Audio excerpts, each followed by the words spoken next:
When you're tasked with taking down the greatest threat the world has ever seen, there are very few people you can trust. And when you're faced with the devastating news that your king and confidant is dead, and taking his place will be his daughter, a woman in her early 20s, can you truly believe that she has what it takes to lead the nation by your side? Glimpse into the relationship between a young princess, thrust into the role as Queen of England, and her Prime Minister battling the looming Nazi threat. Uncover the internal party conflicts, struggles with mental illness, and the shocking death of King George VI. Learn the truth about the relationship between Churchill and the Queen.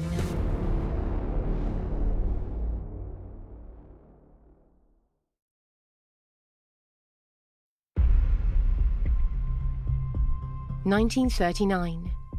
The Nazi Party win the general election and Adolf Hitler is appointed Chancellor of Germany. At this point in time, the rest of the world was barely paying any attention to what was going on within the borders of Germany. However, a few had begun to take notice of the potential dangers of giving power to a man like Hitler. When Hitler came to power, Winston Churchill gave a number of speeches warning the government and the population at large about the dangers that Hitler posed. Churchill argued against the Munich Agreement, which gave Germany part of Czechoslovakia, and he believed that Germany would attempt to gain even more territory. Unfortunately, few people agreed with him. Nevertheless, he was right. On the 1st of September 1939, Hitler invaded Poland, and the beginning of World War II was officially declared. Due to his clear foresight and strategic capabilities, Churchill was given a spot on the War Cabinet and was renamed the First Lord of the Admiralty. When Hitler invaded Norway and defeated the Allied forces, the Prime Minister Neville Chamberlain resigned after a poor showing in a no-confidence vote. As a result, Winston Churchill was named the next Prime Minister in 1940.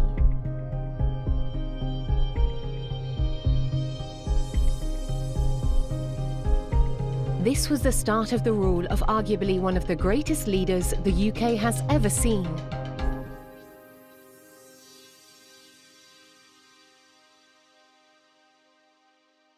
Germany wanted to invade Great Britain, and in the summer of 1940, the Battle of Britain commenced in the skies over southern England.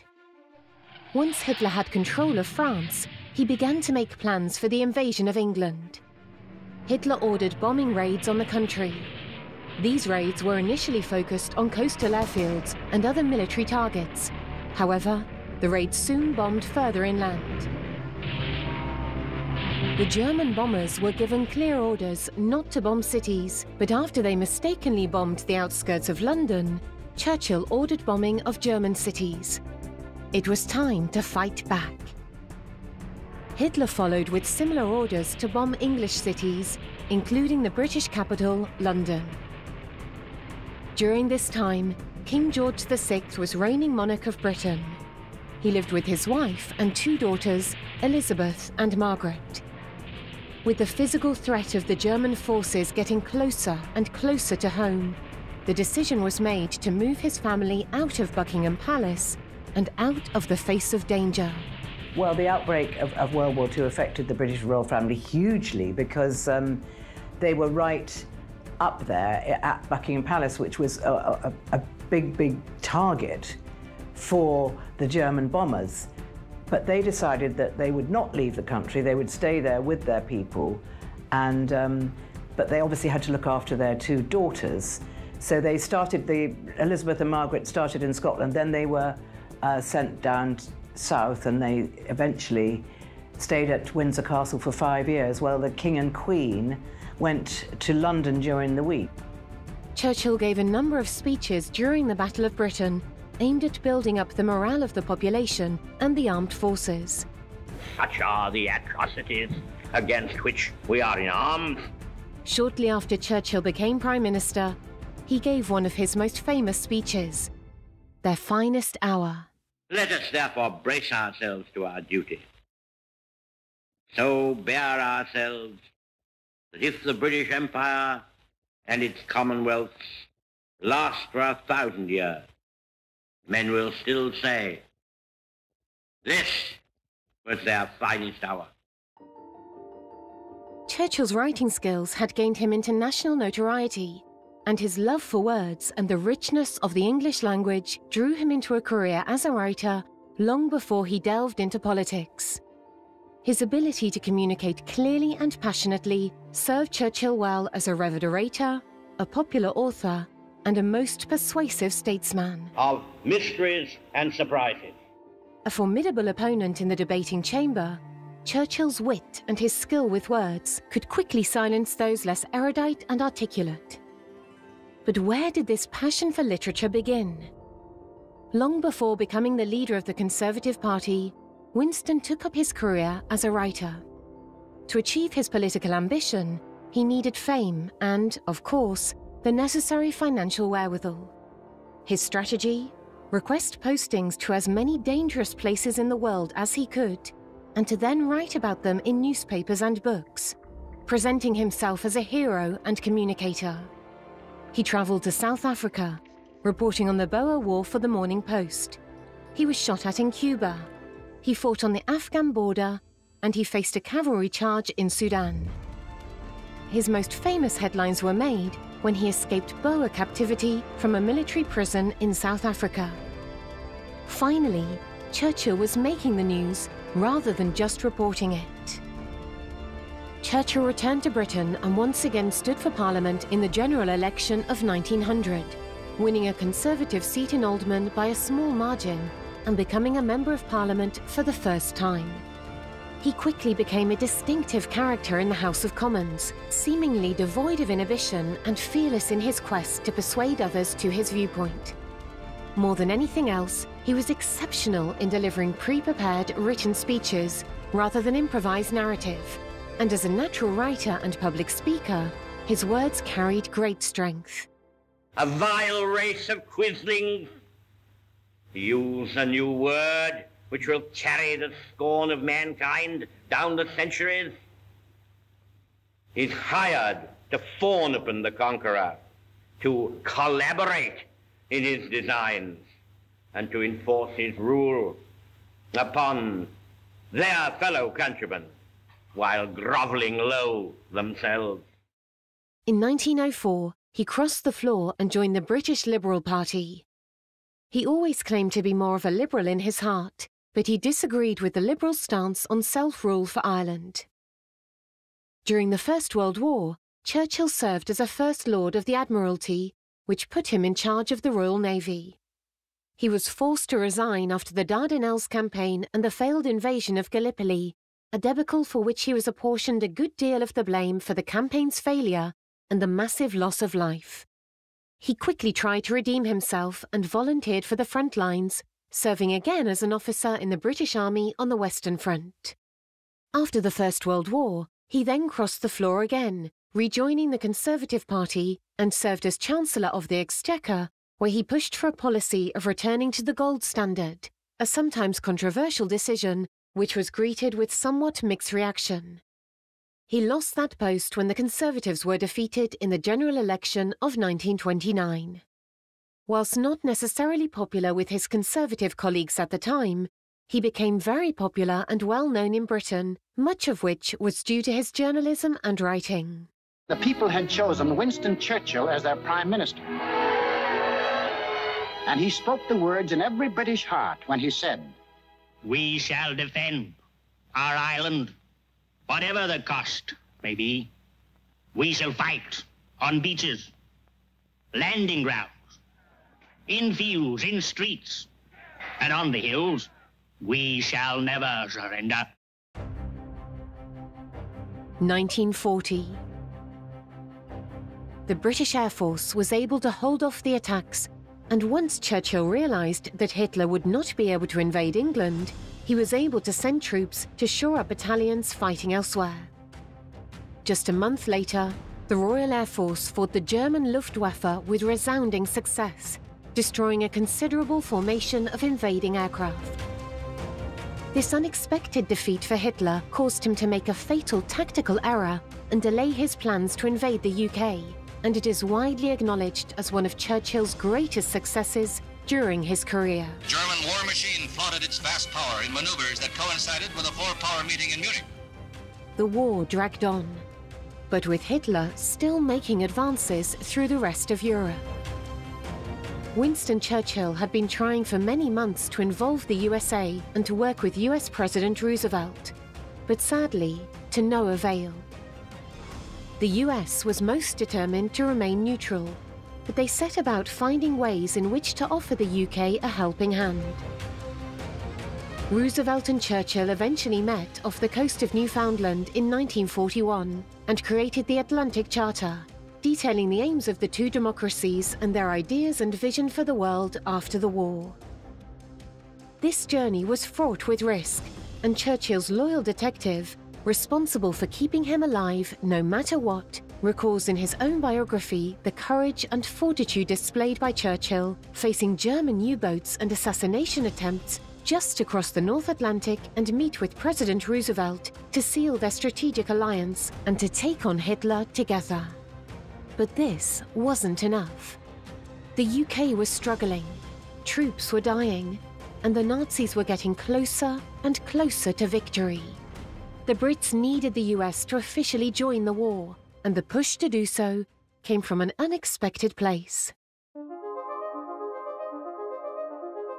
Well, in October 1940, the King and Queen paid a visit to the BBC, and the chairman of the BBC asked them if there was any chance that perhaps his eldest daughter might contribute to the children, the evacuees, who were in Canada, Australia, North America. There were a lot of them there. And they had a program called Children's Hour, which was embryonic then. And they asked the king if he would consider allowing his daughter to do it. Well, of course, she was thrilled to do it and practiced very, very hard. And eventually, only 14, gave this extremely professional speech to the children that were separated from their parents. In wishing you all good evening, I feel that I am speaking to friends and companions who have shared with my sister and myself many a happy children's hour.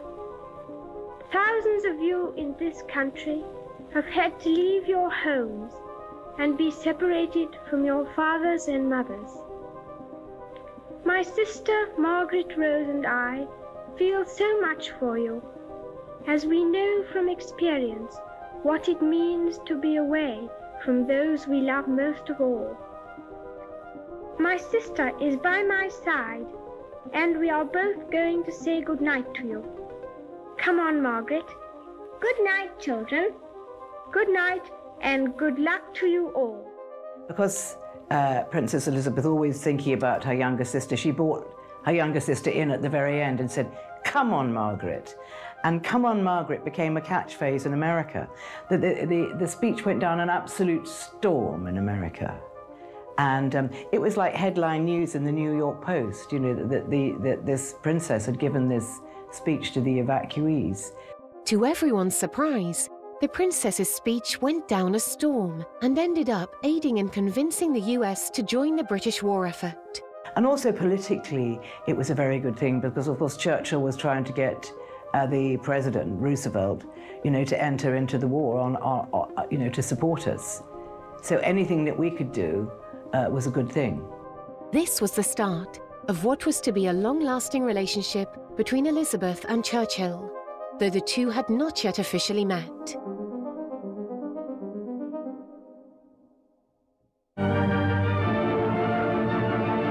Londoners gave no thought to evacuating the city themselves, but they moved most of the children to safer areas in the country, and thousands of others were sent to the United States and Canada. In December 1941, the Japanese attacked the Americans at Pearl Harbor in Hawaii, and the next day, war was declared on Japan.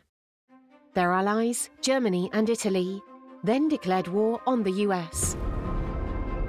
It was time for Britain and the US to fight together. The Allied war strategy was closely developed and agreed upon between Churchill, Roosevelt, and the Soviet leader, Joseph Stalin. After many arduous years, the combined war effort was a success. Britain and its allies stopped Hitler, and the war in Europe ended when Germany surrendered. VE Day was a time for great celebration, and parties ran late into the night. It is said that the young princesses Elizabeth and Margaret disguised themselves to join the street parties and celebrations, only returning to the safety of Buckingham Palace in the early hours of the next day. Her Majesty openly admitted to sneaking out the back door of Buckingham Palace to join the celebrations and hiding her face under her army hat to avoid recognition. Sir Winston Churchill achieved international respect and a reputation as a wartime hero after victory in World War II. But the time quickly came when party politics returned.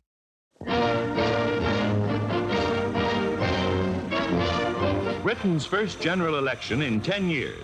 All over England, in city and hamlet, the polls are open to elect a new parliament and determine who will be Britain's next Prime Minister. Sir Archibald Sinclair of the Liberals, the Labour Party's Clement Attlee, or Winston Churchill, nominal leader of the Conservatives. Churchill's campaigns, whilst met with much excitement and cheering, reflected the war hero, not the political leader. Britain was a world power. When statesmen like Winston Churchill talked, nations listened. After so many years of hardship throughout the war, the British public decided they wanted a brighter-looking future, and the promises made by Clement Attlee, leader of the Labour Party, held much promise. In 1945, after an enormous swing to Labour, and much to Churchill's surprise, King George VI asked Mr. Attlee to form a government. Churchill submitted his resignation to King George VI and became leader of the opposition. By these, and only by these, can we discharge our duty to the future of the world and to the destiny of man. He spent a great deal of time in the south of France, turning to his creativity for solace and focusing on painting, writing and bricklaying. The polls, hoping his Conservative Party will be voted back to power. 1951. After 5 years in the wilderness of opposition politics, Churchill became Prime Minister once again in 1951. But it was only 3 months into his second term as Premier when the news broke that would devastate the hearts of the entire nation. King George VI was dead. It is said that although Churchill and King George VI were something of polar opposites, King George, a gentle, shy soul, and Churchill, a lively, formidable character, over time had become very close, much of which was likely due to the camaraderie and mutual support during the wartime effort. They became confidants and close friends.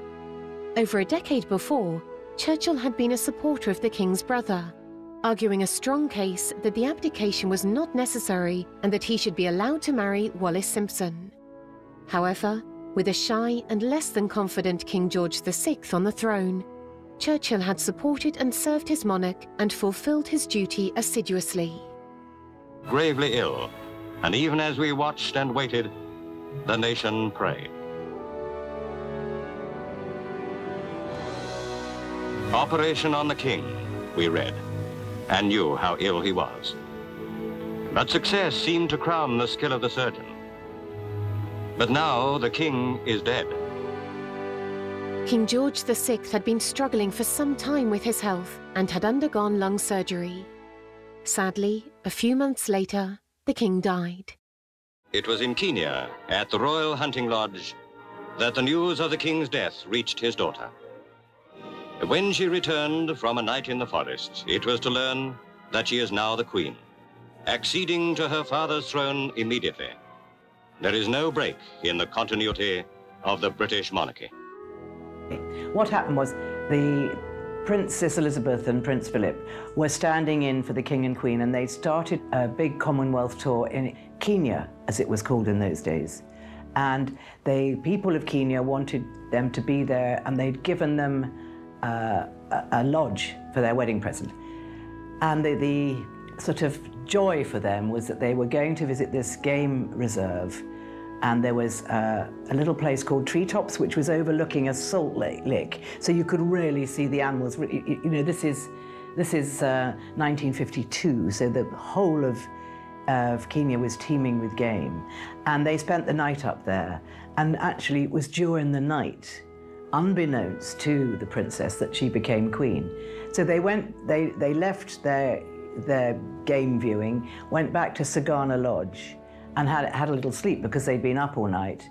When the news came across to Prince Philip's private secretary, Mike Parker, that the king had died, and he thought that he eventually had one of those little radios, and he fiddled with it, and eventually he heard the sounds of Big Ben, and he knew that the news was true.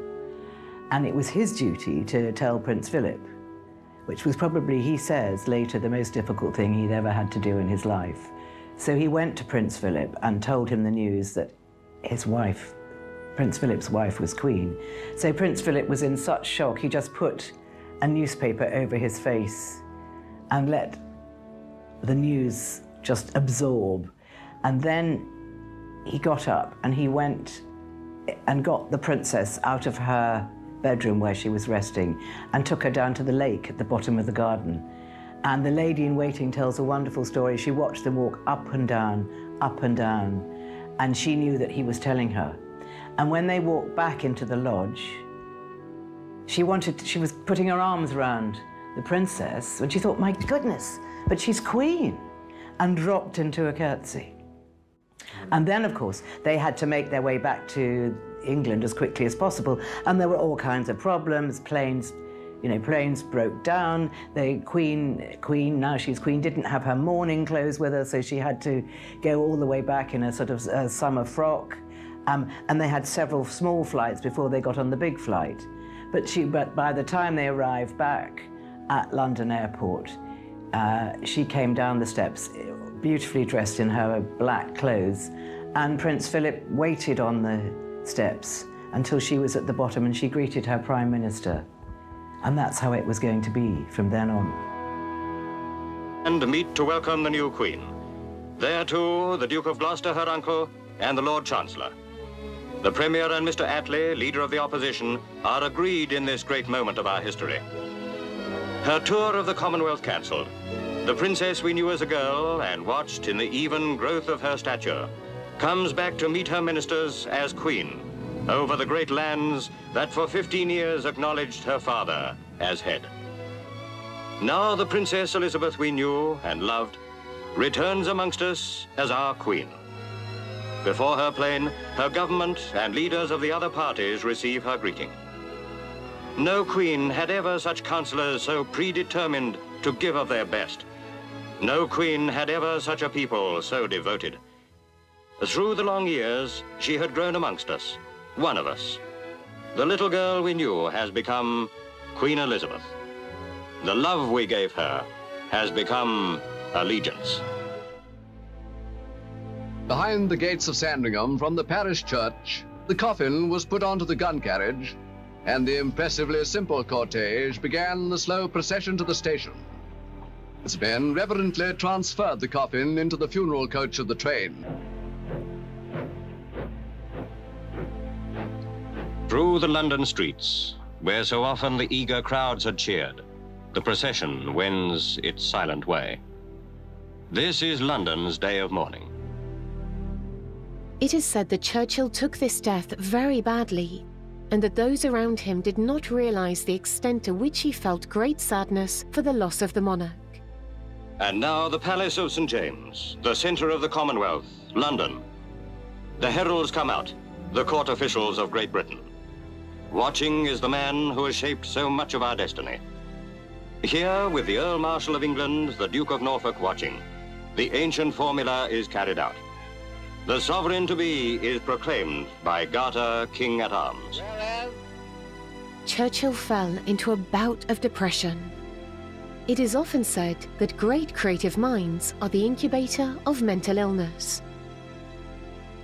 Memory, by whose decease the crown is solely and rightfully come to the high and mighty Princess Elizabeth Alexandra Mary, we therefore, the lords spiritual and temporal of this realm, being here assisted with these of His late Majesty's Privy Council, with representatives of other members of the Commonwealth, with other principal gentlemen of quality, with the Lord...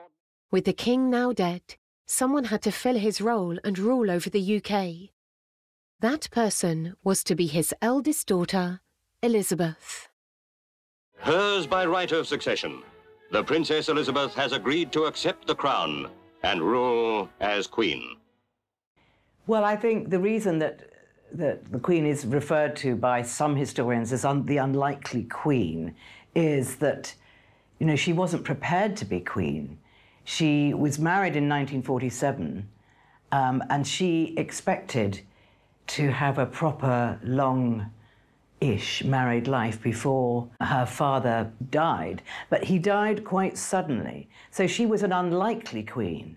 And also, she wasn't designated to be queen because her uncle, who became Edward VIII very briefly, abdicated and put Elizabeth directly in the line of succession.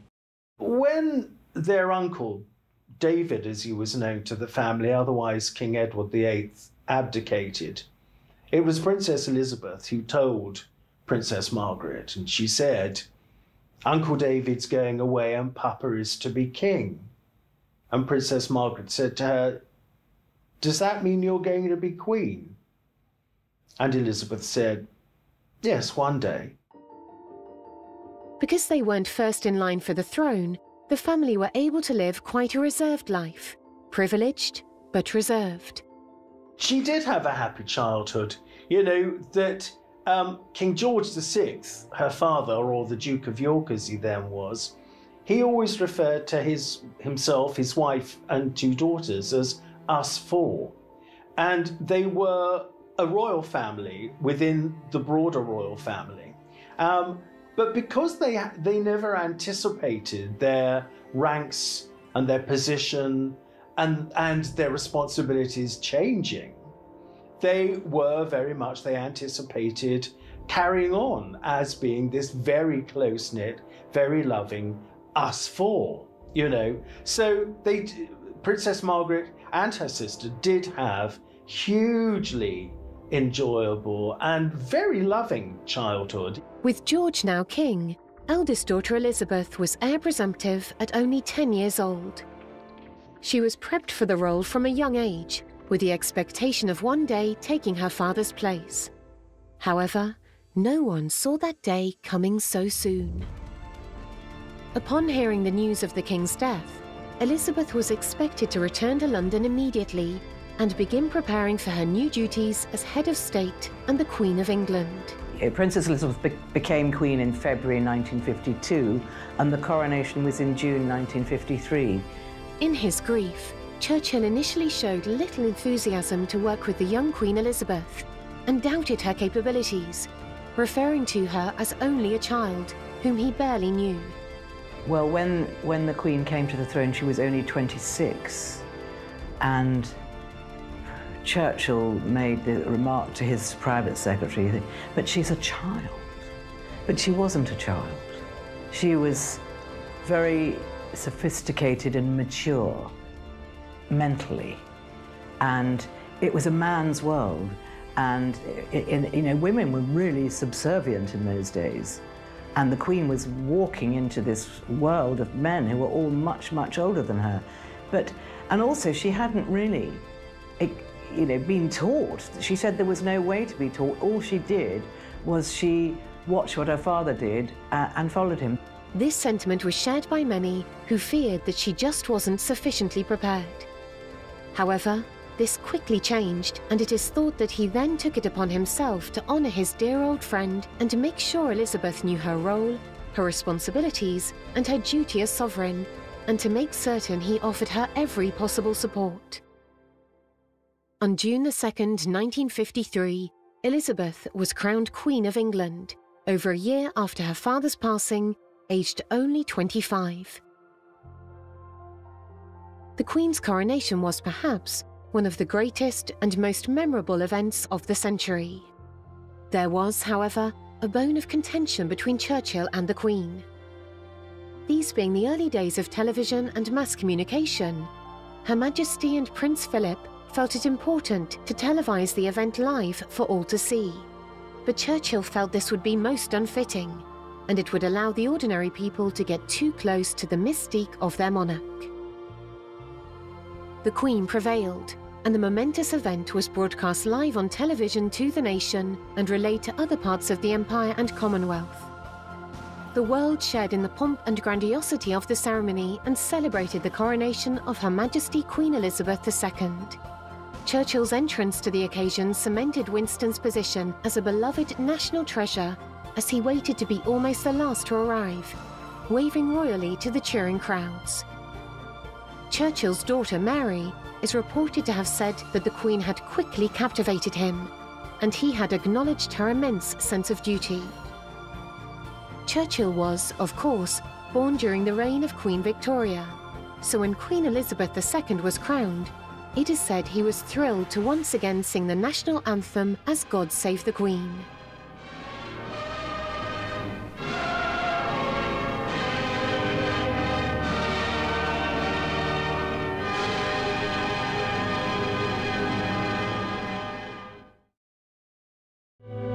The late King's daughter became England's second Queen Elizabeth. Carefully reared to her responsibilities, she has already captured the affections of Britons during her short reign. He had seen Elizabeth's devotion to the crown and her country firsthand, and slowly he warmed to the young Queen. For both of them, the Queen's weekly meetings with her Prime Minister became a pleasure rather than a chore, and it is widely reported that a healthy mutual respect grew between them, underpinned by mutual admiration for the ways in which they both discharged their duties to the country. As ever, the Prime Minister's audience with the monarch is kept absolutely confidential. They meet once a week, every week, and there is no record kept of anything said during these meetings. It is just the Queen and the Prime Minister, with no witnesses, no recordings, or minutes taken. However, those waiting outside, whilst unable to hear the exact details of their conversations, have told of times when they would hear roaring laughter coming from the room. Churchill would often emerge from their audience, wiping his eyes from tears of laughter and chuckling to himself as he made his way back to the cut and thrust of the political world. As a young and inexperienced queen, and with Churchill being her first Prime Minister, it is said that he coached her thoroughly in the complexities and intricacies of British politics, the Constitution, and the government. With his many years of wisdom and diplomacy, it is thought that the Queen was enormously grateful for his knowledge and guidance, particularly during those early years as she found her feet, determined to keep her promise of devoting her life to her duties to her people.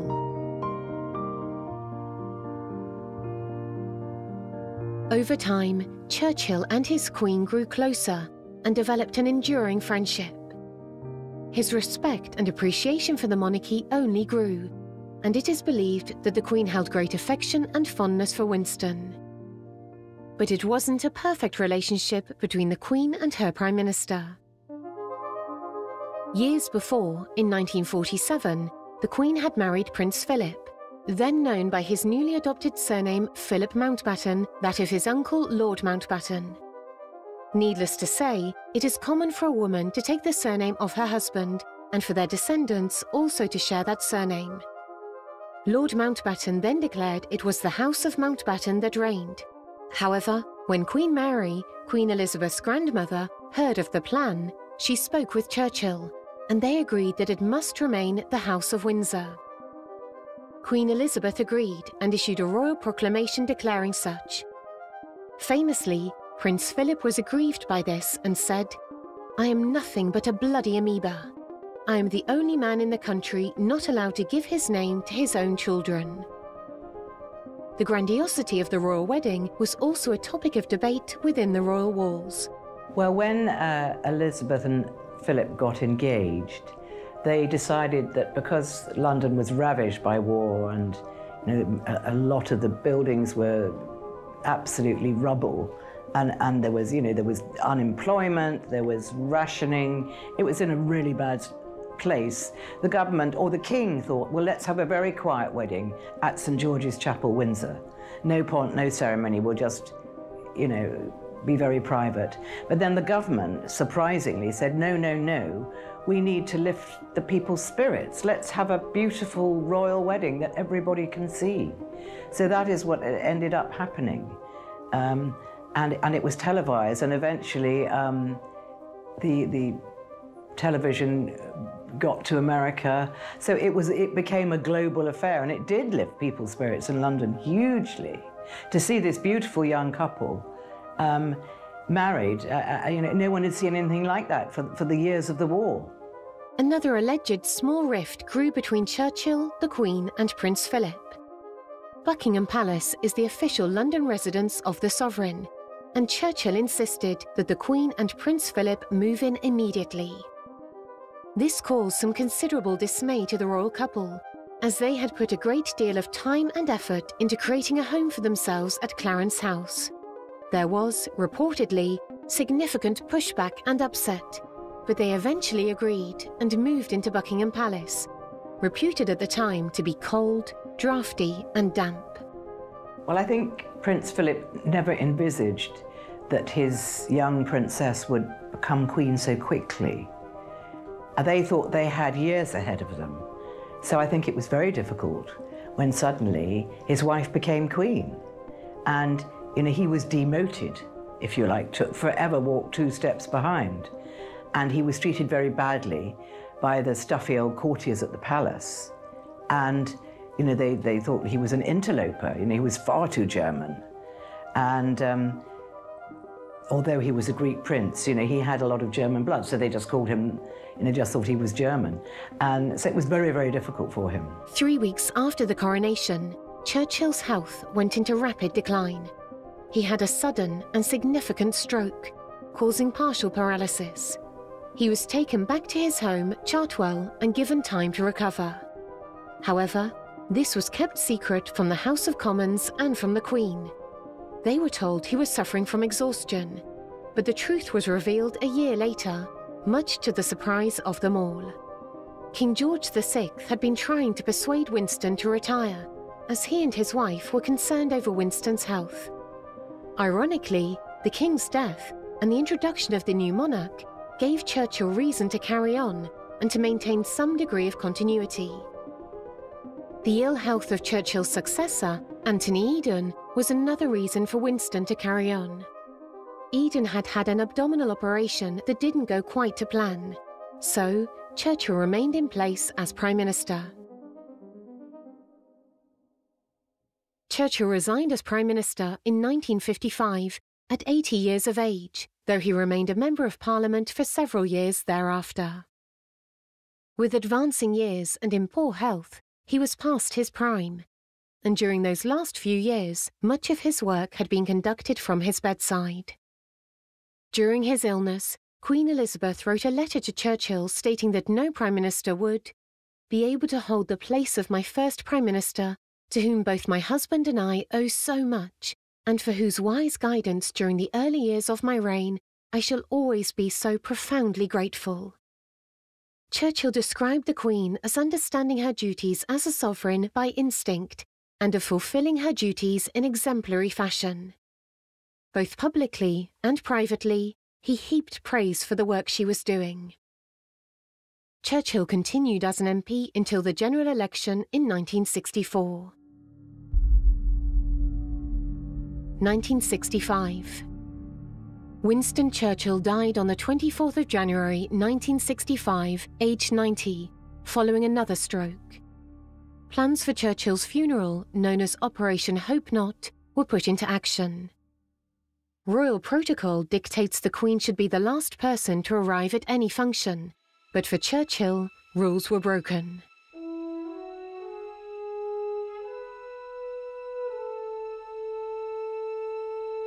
the Queen chose to break with tradition on this occasion as she arrived before his family. They were then asked to join the Queen. This was an extraordinarily sad occasion for so many. The loss of a true statesman, a veritable and courageous war hero, and the most admired and revered leader of the time. Tens of thousands gathered and waited in line to pay their respects. Churchill was undoubtedly one of the most renowned political figures and leaders of all time. With such a reputation, it was clear that there was a great sense of mourning around the nation upon his death. It had been decided that he would have a state funeral, a very rare occurrence, usually reserved for royalty and people of very great significance. In a 2002 BBC poll, Winston Churchill was voted the greatest Briton ever, mainly for his efforts during the Second World War. Though he was an undoubtedly skilled strategist and war hero, Churchill's power lay in his eloquence in his speech and writing. When weaponry and resources were limited, it was his high-impact speeches that rallied Britons to believe they could win the war. He would come to epitomize the very essence of Britain's wartime spirit, as a passionate patriot and with complete devotion to the British Empire and to the Queen's father, King George VI. Churchill thrived on what remains as one of Britain's greatest challenges in history, World War II. The very basis on which a Prime Minister is chosen is that they can command confidence in their administration, and there is little doubt of Churchill's ability to lead and to unite the nation. In recognition of his devoted service, King George VI had offered Churchill the Order of the Garter, but Churchill had refused it, as he had just been defeated in the election. However, shortly before the coronation, Queen Elizabeth offered it to him again in April 1953, and as he was at that time, the Prime Minister accepted. The Order of the Garter is the most senior order of knighthood in the British honour system, outranked only by the Victoria Cross and the George Cross, and only awarded to the most distinguished and genuinely deserving. Sir Winston Churchill will always be her first Prime Minister. This great parliamentary institution, the Palace of Westminster, is going to miss Winston Churchill, perhaps more than it's missed any other previous parliamentarian. He has been a great Parliament man. He loved the place, and the place loved him.